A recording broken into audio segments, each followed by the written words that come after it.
আসসালামু আলাইকুম ওরহমতুল্লাহি ওয়াবারাকাতু। সুপ্রিয় শিক্ষার্থীরা, আজ আমি তোমাদের সামনে উপস্থাপন করছি সম্পাদ্য অষ্টম অধ্যায়। এই অষ্টম অধ্যায় থেকে সম্পাদ্য এবং উপপাদ্য দুটোই রয়েছে। এখন আমরা সম্পাদ্য নিয়ে আলোচনা করব। অষ্টম অধ্যায়ের সম্পাদ্য, এই সম্পাদ্যগুলো হচ্ছে বৃত্ত সংক্রান্ত।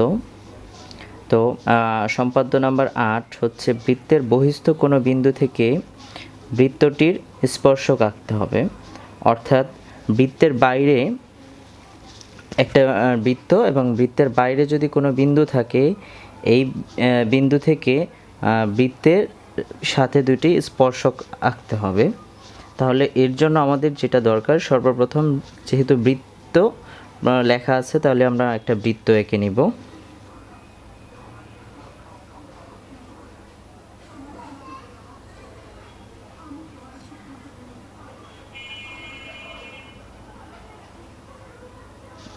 আমরা ও কেন্দ্র বিশিষ্ট একটি বৃত্ত এঁকে ফেললাম, যার কেন্দ্র নাম হচ্ছে ও। আচ্ছা, ও কেন্দ্র বিশিষ্ট একটি বৃত্ত আঁকলাম এবং বৃত্তের বাহিরে বহিস্থ কোনো বিন্দু প্রয়োজন। সেক্ষেত্রে আমরা এইখানে আমরা পি নামে একটি বহিস্থ বিন্দু নেই। বহিস্থ বলতে বাইরে, বৃত্তের বাইরে একটা বিন্দু, এটা যে কোনো দিকে হতে পারে, যে কোনো দিকে। তো আমি এদিকে নিলাম। তো এই বিন্দু থেকে বৃত্তে দুটি স্পর্শক টানতে হবে। এর জন্য আমাদের যেটা প্রয়োজন হবে, সর্বপ্রথম আমরা ও এবং পি যোগ করে ফেলি। তোমরা স্টেপগুলো মনে রাখবে, যা যা করছি সেই স্টেপগুলো মনে রাখলে তোমরা কিন্তু অঙ্কনের বিবরণটাও খুব সুন্দরভাবে দিতে পারবে। যেমন প্রথমে আমরা ও কেন্দ্র বিশিষ্ট একটি বৃত্ত এঁকেছি, এখন পি তার বহিস্থ একটি বিন্দু আঁকলাম। এখন পি আর ও যোগ করা মানে একটা রেখা টানা। তো আমরা রেখা টেনে দিই। তো এখানের বিন্দু, এখানে বিন্দু বরাবর স্কেল ধরে আমরা এইভাবে টেনে দিলাম। তারপরে যেটা করব, আমরা এই ও পি এটাকে সমদ্বিখণ্ডিত করব। আর সমদ্বিখণ্ডিত করার মূল উদ্দেশ্যটা হচ্ছে যাতে এই পি এবং ও এই বিন্দু দিয়ে একটা বৃত্ত আসে। তারপরে যে বৃত্তটা হবে, এই বৃত্তকে, ও কেন্দ্র বিশিষ্ট বৃত্তকে নতুন যে বৃত্তটি যেই দুইটা জায়গায় স্পর্শ করবে, টাচ করবে, ছেদ করে যাবে, ওই দুইটাই আমাদের নির্ণেয় স্পর্শক হয়ে যাবে। তাহলে আমি এই ওপিকে সমদ্বিখণ্ডিত করছি। তোমরা ভালো করে জানো, সমদ্বিখণ্ডিত করার জন্য দুই প্রান্ত থেকেই বৃত্তচাপ আঁকতে হয়। অর্ধেক, আনুমানিক অর্ধেক হচ্ছে এইটুকু। আমরা অর্ধেক কিংবা তার চেয়ে একটু বেশি, অর্ধেকের বেশি নেওয়াটাই বেটার। অর্ধেকের বেশি মাপ নিয়ে, ব্যাসার্ধ নিয়ে দুই পাশে দুইটা বৃত্তচাপ আঁকলাম। এখন এই প্রান্ত থেকেও ঠিক একই কাজ করব। আমরা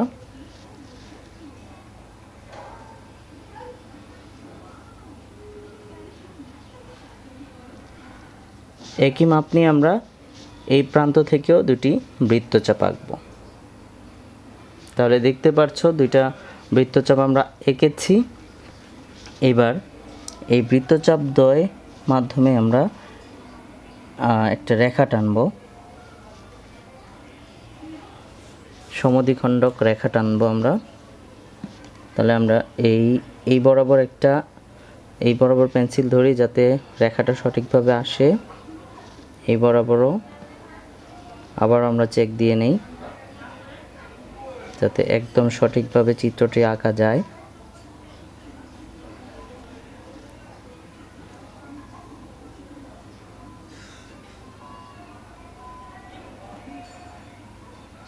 এবার যদি আমরা রেখাটি টানি, একদম সঠিকভাবে আসবে। তাহলে আমরা সমদ্বিখণ্ডক এঁকে ফেললাম। এই সমদ্বিখণ্ডকটুকু, যেই পিও রেখাটিকে মনে করি এম বিন্দুতে ছেদ করেছে। এখন এই এমকে কেন্দ্র করব, মানে এম এর মধ্যে আমরা কম্পাসটা রাখব। কম্পাসটা রেখে এই এম বিন্দুকে কেন্দ্র করে আমরা একটা বৃত্ত আঁকব। তাহলে বৃত্তের মাপটা নিব কি, পিএম অথবা ওএম বা এমও এর সমান ব্যাসার্ধ নিব, নিয়ে আমরা একটি বৃত্ত আঁকব।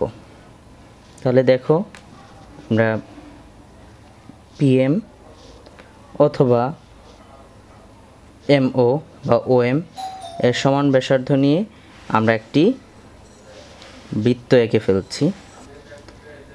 তাহলে এই এম কেন্দ্র বিশিষ্ট বৃত্তটি ও কেন্দ্র বিশিষ্ট বৃত্তকে মনে করি এ এবং বি বিন্দুতে ছেদ করে।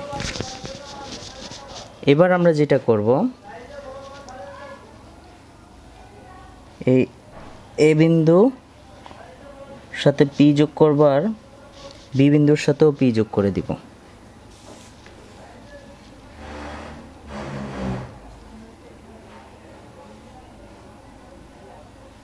তাহলে এ এবং পি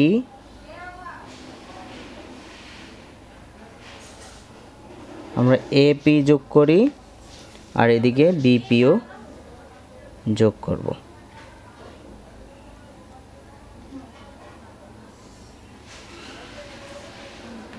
তাহলে এপি এবং বিপি হচ্ছে উদ্দিষ্ট স্পর্শক। তোমরা বর্ণনাটি খুব সহজভাবেই দিতে পারবে। বর্ণনাটি অত্যন্ত সহজ, যেভাবে যেভাবে আমরা অঙ্কন করেছি ঠিক ওইভাবে বর্ণনাটি দিলেই হবে। কারণ আমরা সর্বপ্রথম ও কেন্দ্র বিশিষ্ট একটি বৃত্ত এঁকেছিলাম, তাহলে আমরা বর্ণনাও দিতে পারি। মনে করি ও কেন্দ্র বিশিষ্ট একটি বৃত্ত, আর পি তার বাইরে একটা বিন্দু ছিল, আমরা তাই বলবো যে পি তার বহিস্থ একটি বিন্দু, আর পি বিন্দু থেকে দুটি স্পর্শক আঁকতে হবে। অঙ্কনের বিবরণে আমরা যেটা করব, ও পি যোগ করেছিলাম সেটা লিখব। তারপরে ও পি এর মধ্যবিন্দু এম নির্ণয় করেছিলাম সেটা বলবো। তারপর এমকে কেন্দ্র করে ও এম বা পিএম এর সমান ব্যাসার্ধ নিয়ে আমরা একটি বৃত্ত আঁকি। মনে করি এই বৃত্তটি ও কেন্দ্র বিশিষ্ট বৃত্তকে এ এবং বি বিন্দুতে ছেদ করে। তাহলে তারপর আমরা যেটা করেছিলাম, এ এবং পি যোগ করেছিলাম, বি এবং পি যোগ করেছিলাম। তাহলে এপি আর বিপিটাই হচ্ছে উদ্দিষ্ট স্পর্শক বা নির্ণেয় স্পর্শক। অধ্যায় 8-এর সম্পাদ্য নম্বর 9টি আমরা শিখব।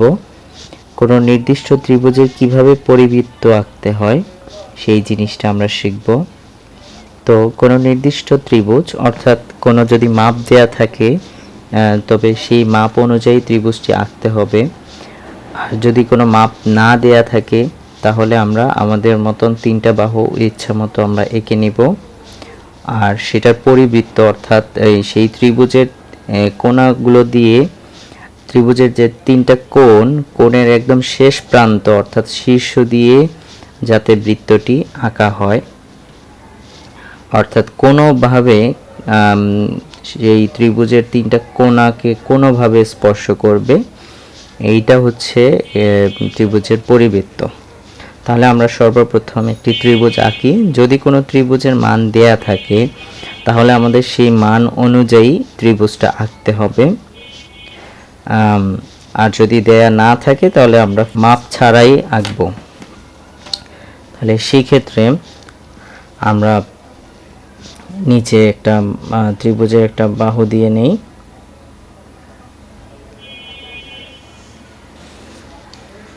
তারপরে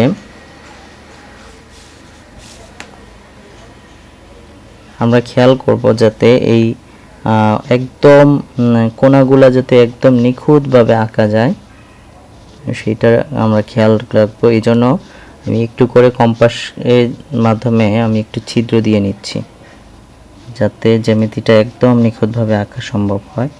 তারপরে এই কর্নারগুলো আমি বসিয়ে দিচ্ছি পেন্সিল। তারপর আমি ইচ্ছা মতো একটা মাপ নিচ্ছি। আর যদি প্রশ্নে মান দেয়া থাকে তাহলে সেই মান অনুযায়ী ত্রিভুজটা আঁকতে হবে। এটা একটু আমি ফোঁটা দিয়ে নেই। ফোঁটা দিলে কি হবে, পেন্সিলটা ঠিক বসানো হচ্ছে কিনা সেটা আমরা বুঝতে পারবো।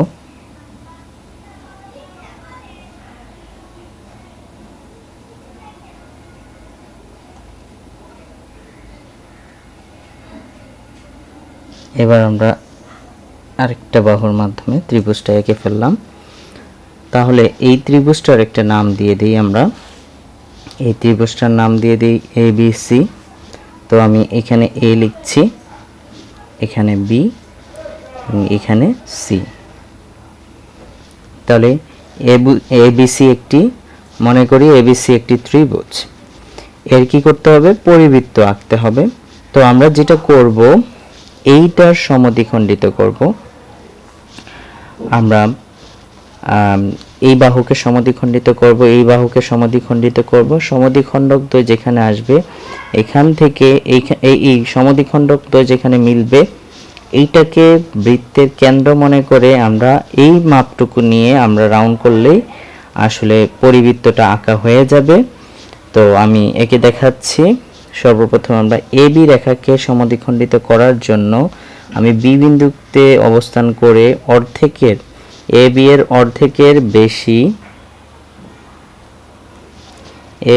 অর্ধেকের বেশি ব্যাসার্ধ নিয়ে AB এর উভয় পাশে আমরা কি করব? বৃত্তচাপ আঁকবো। আবার এই পাশ থেকেও বৃত্তচাপ আঁকছি। তো এবার বৃত্তচাপ দ্বয় গুলাকে আমরা যোগ করে দিলেই একটা রেখা টানলে বৃত্তচাপ দ্বয়ের মাঝ দিয়ে, তাহলে একটা সমদ্বিখণ্ডক আমরা পেয়ে যাচ্ছি। তো আমি এইখানে অবস্থান করি, পেন্সিলকে রাখি, আবার এইখানে রেখেও পেন্সিল, এবার আমি রেখাটা টানছি। দেখো সমদ্বিখণ্ডক আঁকা হয়ে গেল। তো আমরা এই সমদ্বিখণ্ডকের নাম দিয়ে দিতে পারি। তাহলে এই প্রান্তে আমরা M লিখব আর এই প্রান্তে E লিখব। ওকে, তো সমদ্বিখণ্ডক একটা এঁকে ফেলেছি। এবার এই বাহুকেও আমরা সমদ্বিখণ্ডিত করব। তো আমরা এই কর্নার থেকে যে কোনো মাপে, অর্ধেকের চেয়ে একটু বেশি মাপের, আমরা উভয় পাশে আমরা দুইটা বৃত্তচাপ এঁকে ফেলি। তো কোথায় লাগবে, কোথায় মাপটা চলে যাবে, ত্রিভুজের ভিতরে না বাইরে, এত চিন্তার দরকার নাই। আমরা মাপটা নিয়ে কোথায় আসুক সমস্যা নাই, আমরা আমাদের বৃত্তচাপ দ্বয়ের মধ্যবিন্দু বরাবর রেখা টেনে সমদ্বিখণ্ডক বের করে ফেলব।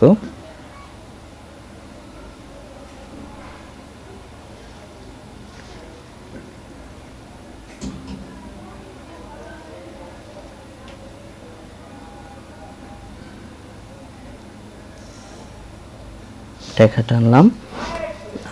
তাহলে এই আগের যে সমদ্বিখণ্ডক, এখনকার যে সমদ্বিখণ্ডক, এই দুইটা সমদ্বিখণ্ডক ঠিক যেই জায়গাটা, এই সমদ্বিখণ্ডকের নাম আমরা দিয়ে দেই NF।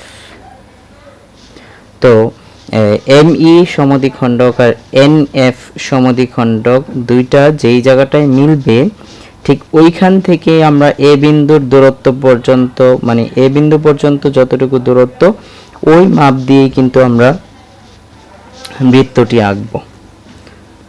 আর যেই জায়গাটায় মিলছে দুইটা সমদ্বিখণ্ডক, এই বিন্দুটাকে আমরা O লিখতে পারি। আর কোথায় মিলে গেল দুইটা সমদ্বিখণ্ডক? এই জায়গাটায় মিলে গেছে।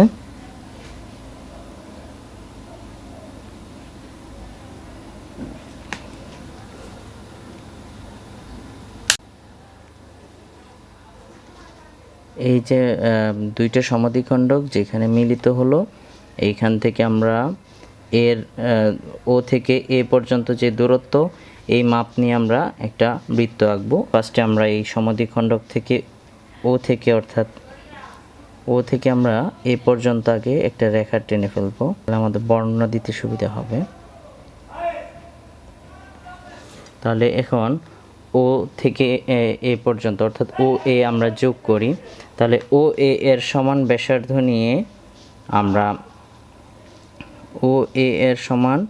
ব্যাসার্ধ নিয়ে আমরা একটা বৃত্ত এঁকে ফেলবো এখন ওকে কেন্দ্র করে। তাহলে তোমরা দেখতে পাচ্ছ কিভাবে ত্রিভুজের A, B এবং C এই তিনটা বিন্দু দিয়ে কিন্তু খুব সহজেই একটা বৃত্ত চলে গেল। অর্থাৎ ত্রিভুজের যে কোণাগুলা, সেই কোণাগুলা দিয়ে একটা বৃত্ত আঁকা গেল, এইটাই মূলত পরিবৃত্ত।